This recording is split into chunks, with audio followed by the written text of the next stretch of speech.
Hi guys. What happened here? So, sa last gising pa nagutom. Actually, nandito kami sa Ichiban.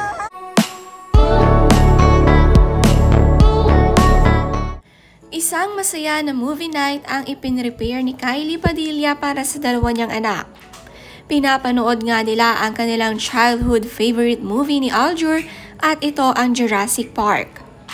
Gusto nga nila ipamana ang movie na hilig nila noon at gustong ipasa sa kanilang dalawang anak. Hi guys. What happened here? So, sa last gising pa nagutom. Actually, nandito kami sa Ichiban. Kahit nasa bahay lang si Kylie, kinuha na muna ni Aljur ang mga anak. Nandito nga sila ngayon sa Ichiban kung saan ang resort ni Aljur.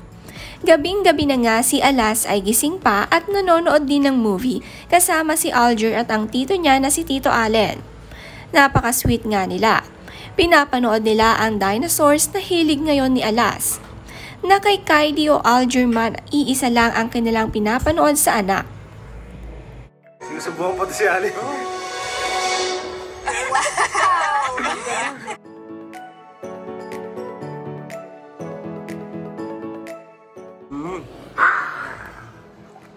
Hi, Roxanne de Guzman. Pleasant. Ay! Alas, pakita mo sa kanila paano sumigaw yung Dominus Rex. Sinupunas ka.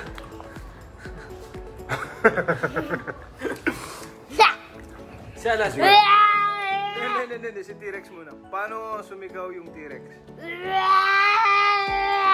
Ah, galing. Sigaw ng spaso. Bago sumigaw, kain muna. Paano kumain yung spaso? Yan. Pati ako napapangangay. Alrighty.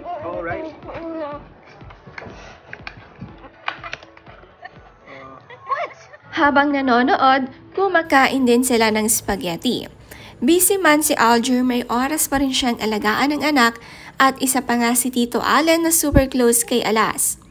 Tuwing nandito ang dalawang anak ni Aljur, sinisigurado niyang mabigyan din ito ng oras. Siya ang nag-aalaga at umaalalay sa kanyang mga pamangkin. Si Alas nga ay may isip na at kilala lahat ng tao dito sa bahay ng tatay niyang si Aljur.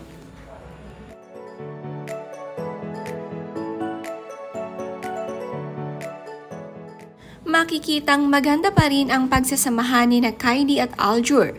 Yun lamang ay sakripisyo sa lahat dahil sa pagkakawalay nila sa isa't isa at kailangan tiisin at mag-adjust.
Ito naman. Halika.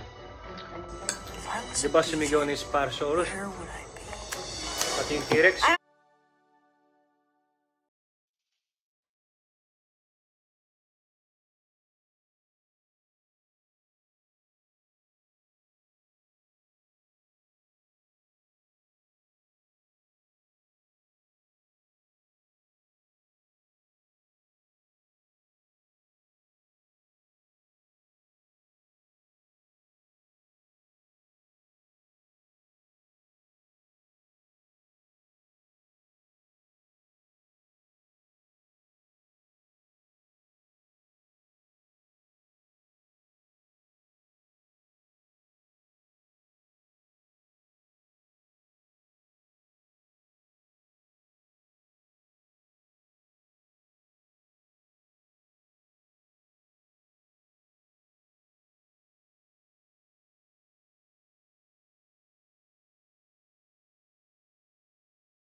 Narito naman ang message ni Kylie habang wala ang kanyang anak. Missing my boys extra tonight. Filling my day with work and catch up on some reading. Thoughts? How hard it is to unlearn old habits so deeply ingrained into our psyche. It's almost painful trying to change them. All I know is it will take time and patience and awareness to successfully change them. Acknowledging the fact and accepting you need to change is already a big step, people say. So for you, keep going. You can change for the better. Do it for you and no one else.